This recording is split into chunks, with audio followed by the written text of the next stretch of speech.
Hello. और आज हम बात करेंगे बच्चों के पैर के दो कॉमन प्रॉब्लम, मतलब बोइंग और नॉक नीज।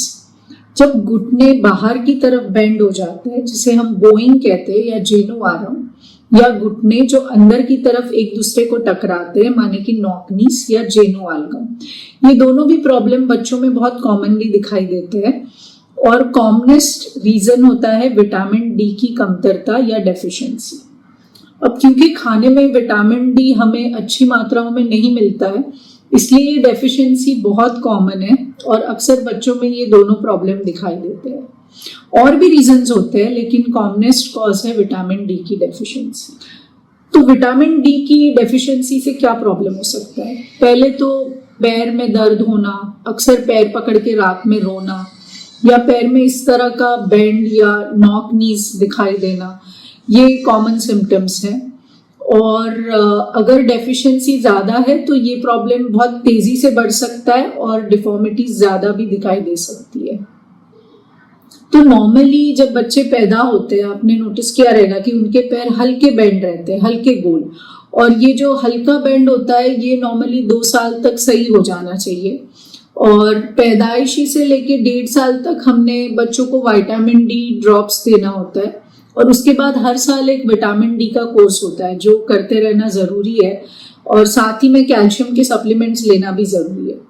अब मान लीजिए ये सब करने के बावजूद भी ग्रोथ स्पर्ट यानी हाइट में बढ़ाव होने की वजह से और डेफिशिएंसी होने से बच्चे में ये दोनों घुटनों के प्रॉब्लम्स हो गए, तो हम आगे क्या करेंगे?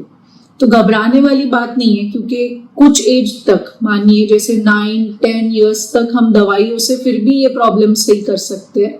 लेकिन उसके बाद सर्जरी का जरूरत पड़ता है, और इसमें 2 टाइप का सर्जरी होता है।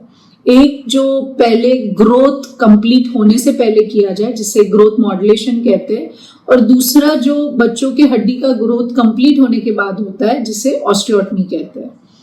अब ये दोनों सर्जरी के बारे में मैं आपको शॉर्ट में बताऊंगी। तो ग्रोथ मॉड्यूलेशन ये एक ऐसा सर्जरी है जो बच्चे के ग्रोथ के साथ पैर को सीधा करता है, जब हम ग्रोथ एरिया पे एक छोटा क्लिप लगाते हैं। और ये सर्जरी जो होता है काफी कम पेन होता है, प्लस बच्चा दूसरे या तीसरे दिन नॉर्मल एक्टिविटीज करने लगता है। 1 हफ्ते के अंदर स्कूल जाना और बाकी सब स्पोर्ट्स या एक्टिविटीज में जल्दी रिज्यूम कर लेता है। जैसे ही पैर का ये झुकाव या डिफॉर्मिटी सही हो जाता है, ये क्लिप निकाले जाते हैं।